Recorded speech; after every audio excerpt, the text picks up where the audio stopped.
감사함으로 그의 문에 들어가며 찬송함으로 그의 궁정에 들어가서 그에게 감사하며 그의 이름을 송축할지어다. 하나님은 영이시니 예배하는 자가 신령과 진정으로 예배할지니라.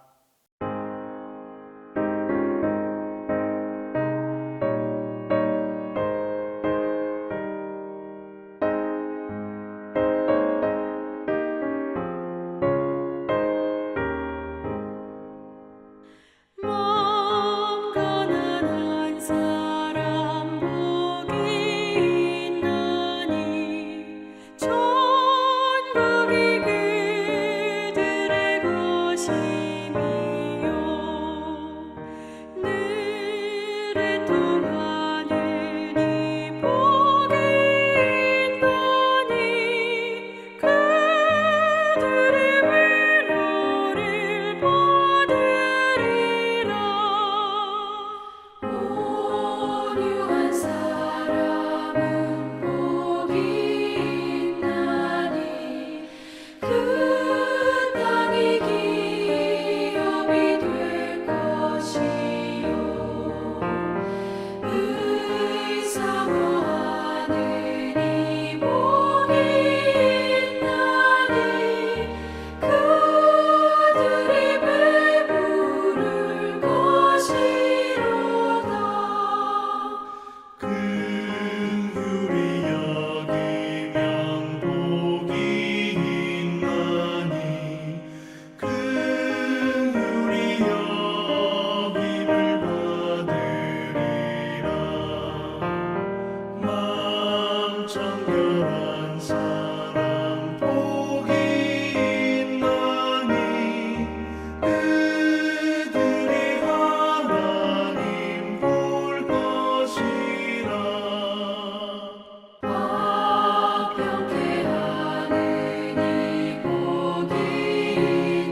할렐루야. 언제나 우리와 함께 하셔서 우리의 기쁨이 되시고 우리를 인해 기뻐하시는 하나님의 그 크신 사랑에 감사와 찬양을 드립니다. 이 시간 예배의 자리에 있게 하시니 감사합니다. 신령과 진정으로 드리는 예배를 기뻐 받아 주시옵소서. 그리스도께 더 가까이 나아가길 원한다고 하면서도 내 마음의 중심에 내가 앉아 있어 판단하고 비판하고 내 중심으로 살진 않았는지, 기도하지 못하고 사랑하지 못하고 신앙이란 이름으로 행한 행동들로 인해 사람들에게 상처를 주고 하나님의 마음을 아프게 해드린 것 하나님 앞에 용서를 구합니다. 우리를 있는 모습 그대로 보시고 용서하여 주시며 나뿐만 아니라 우리의 지체 한 사람 한 사람을 가슴 깊이 사랑하시는 주님을 닮아 우리도 사랑하며 나아가길 원합니다. 우리를 긍휼히 여기시고 인도하여 주시옵소서. 담임 목사님의 빠른 회복을 있게 하시며 영육간의 강건함을 허락하여 주시옵소서. 이 시간 전도사님께서 감사에 대한 새로운 시선이라는 주제로 말씀을 선포하실 때 영육간에 강건케 하시고 저희들 각자에게 주어지는 하나님의 음성을 듣고 실천하며 살게 하여 주시옵소서. 예수님 이름으로 기도드립니다.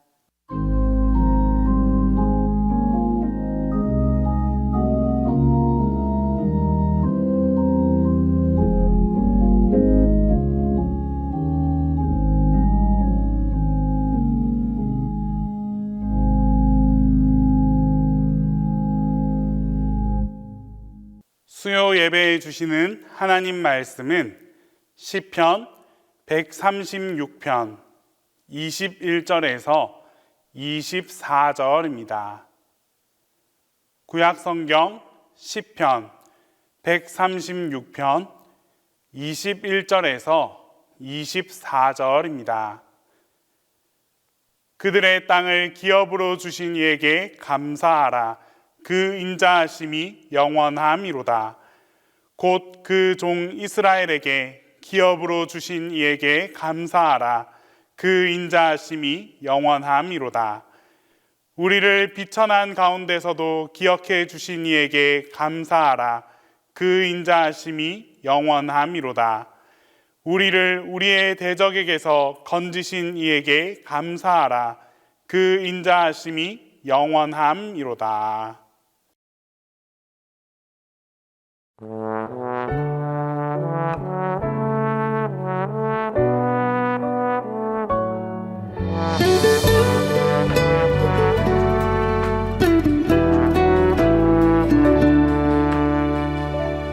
오늘 숨을 쉬는 것 감사, 나를 구원하신 것 감사. 내 뜻대로 안 돼도 주가 인도하신 것 모든 것 감사. 내게 주신 모든 것 감사.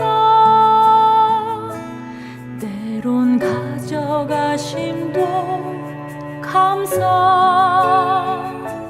내게 고난 주셔서 주 뜻 알게 하신 것 모든 것 감사.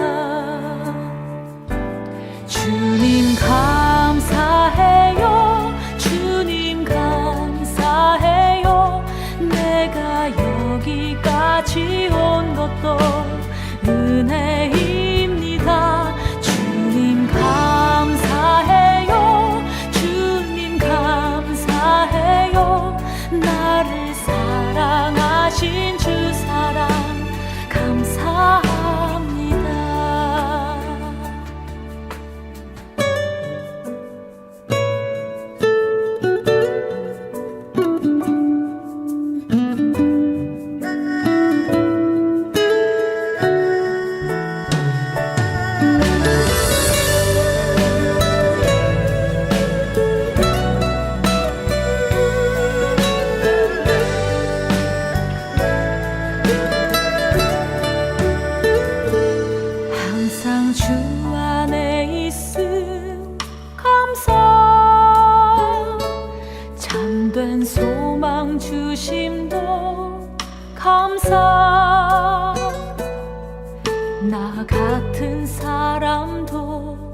자녀 삼아 주신 것 모든 것 감사. 주님 감사해요.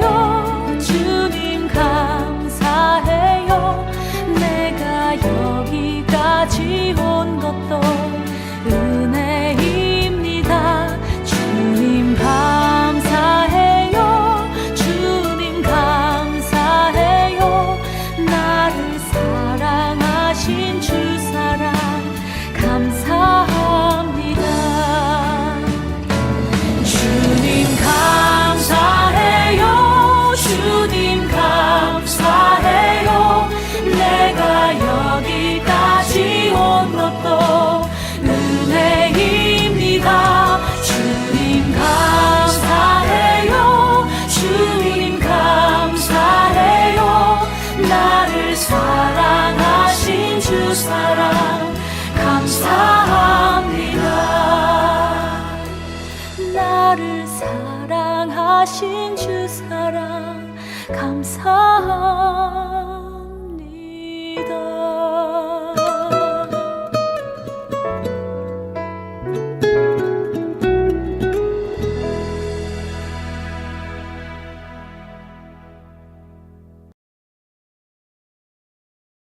오늘 본문 말씀은 여호와께 감사할 것을 권고합니다. 감사는 언제 하는 것일까요? 여러분은 어떤 상황일 때 감사하십니까? 오늘 본문 말씀은 이렇게 말합니다. 21절 말씀입니다. 그들의 땅을 기업으로 주신 이에게 감사하라. 하나님께서는 옛날부터 선택하신 백성에게 땅을 약속하셨습니다. 우리가 잘 아는 아브라함에게도 땅을 주신다고 약속하셨고 모세에게도 약속된 땅으로 백성들을 이끌고 가라고 하셨습니다. 하나님께서는 우리를 약속된 땅으로 인도하셨습니다. 땅은 우리에게 없어서는 안 되는 것입니다. 지금 우리가 있는 자리는 누가 주신 자리입니까? 바로 하나님이 주셨습니다. 우리의 터전, 우리가 지금 서 있을 수 있는 땅을 주신 하나님께 감사해야 합니다. 23절 말씀입니다.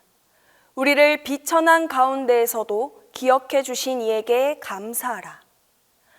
오늘 말씀 제목인 감사에 대한 새로운 시선은 바로 이런 상황을 두고 생각해 볼 수 있습니다.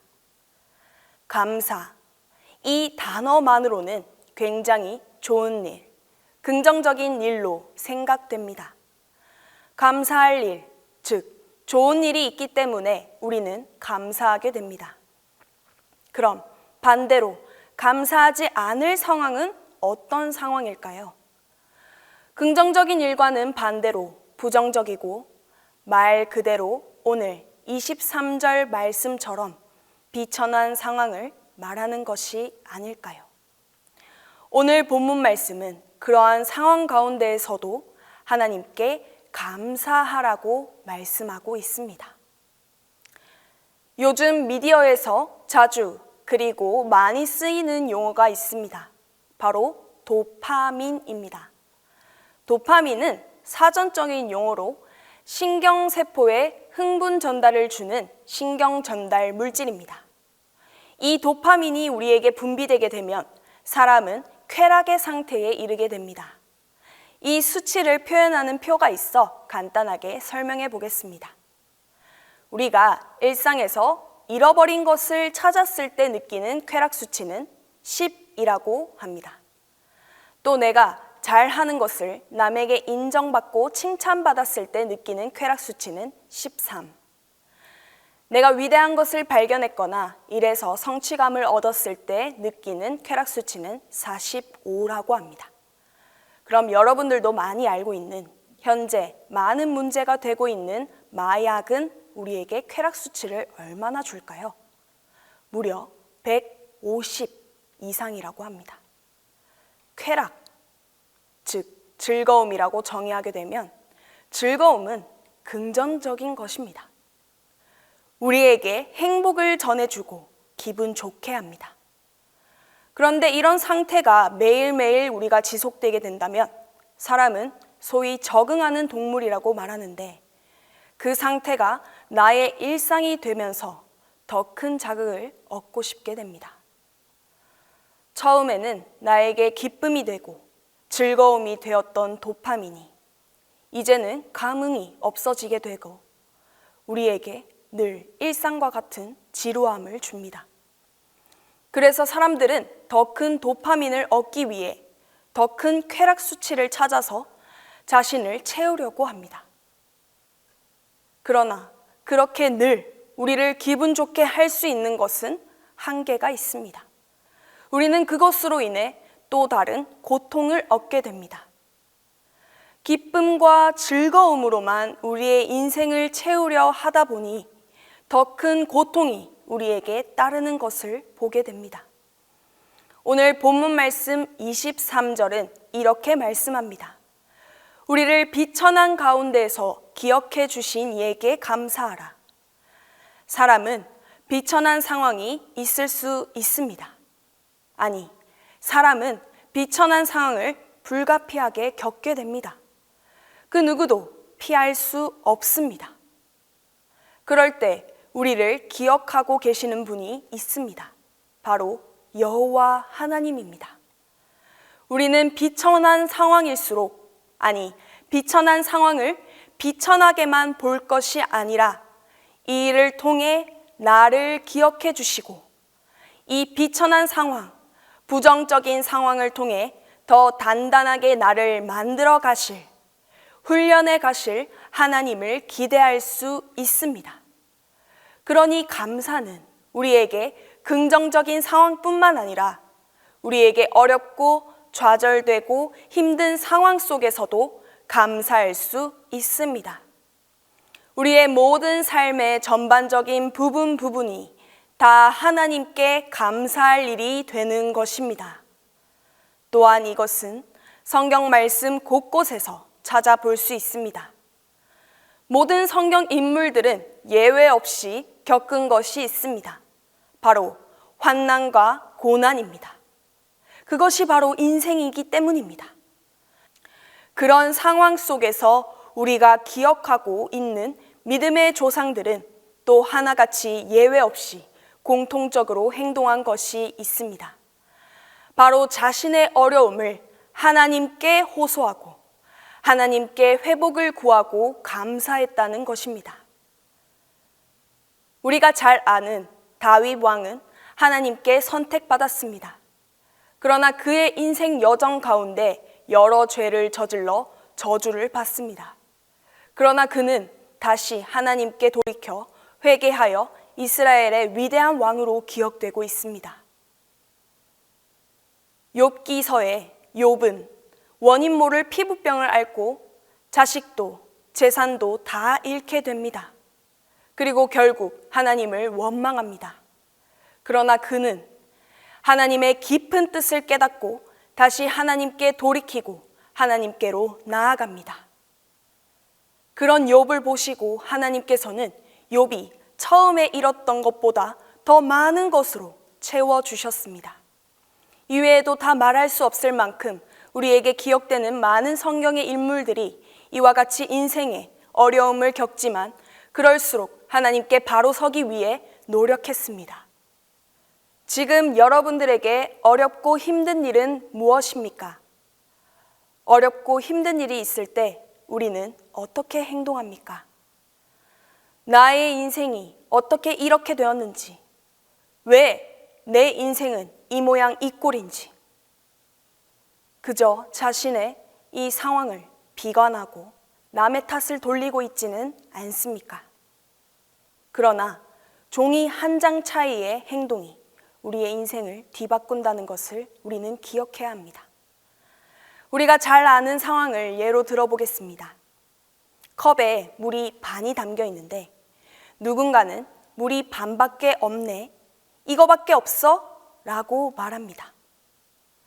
또 다른 누군가는 물이 반이나 있잖아, 다행이다 라고 표현합니다. 같은 상황이지만 누군가는 부정적으로, 또 누군가는 긍정적으로 상황을 바라보게 됩니다. 그러나 이런 생각의 전환의 작은 시작이 인생에서 아주 큰 결과를 불러일으킵니다. 부정적인 상황 속에서도 감사할 수 있는 사람이 하나님께서 찾으시는 믿음의 사람입니다.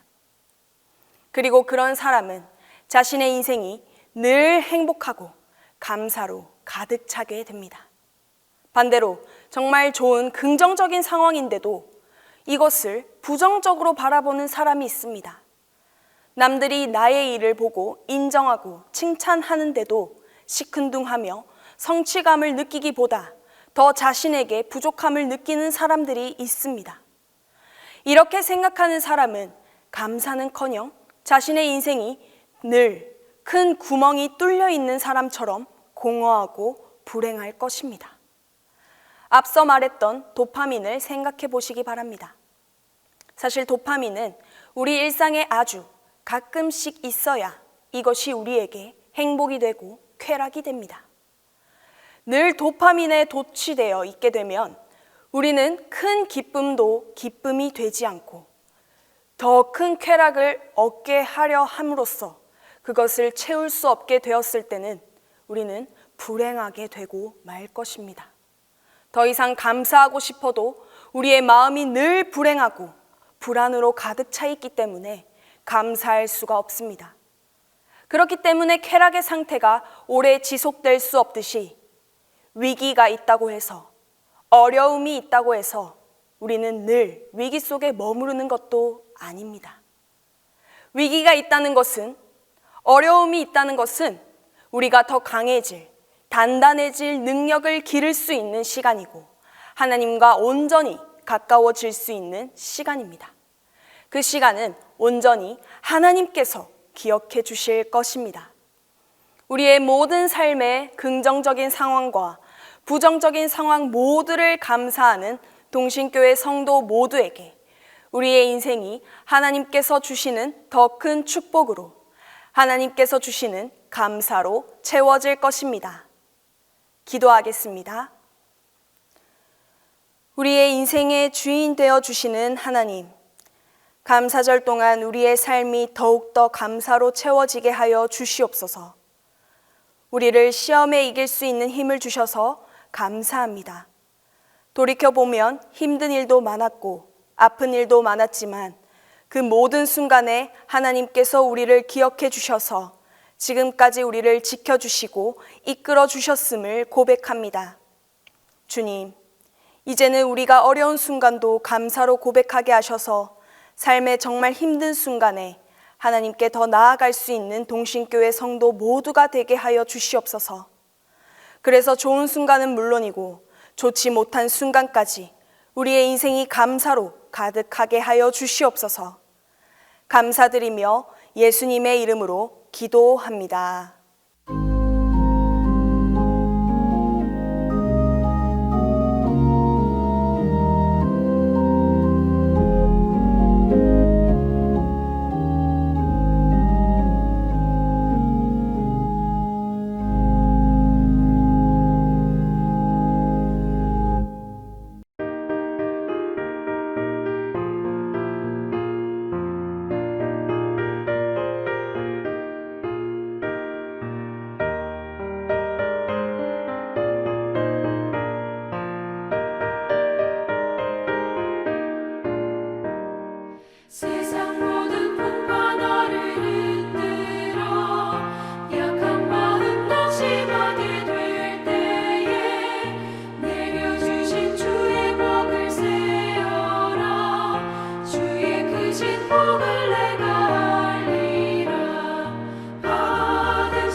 이제는 우리 주 예수 그리스도의 은혜와 하나님의 사랑과 성령의 교통하심이 이제부터 영원토록 함께 있기를 간절히 축원하옵나이다.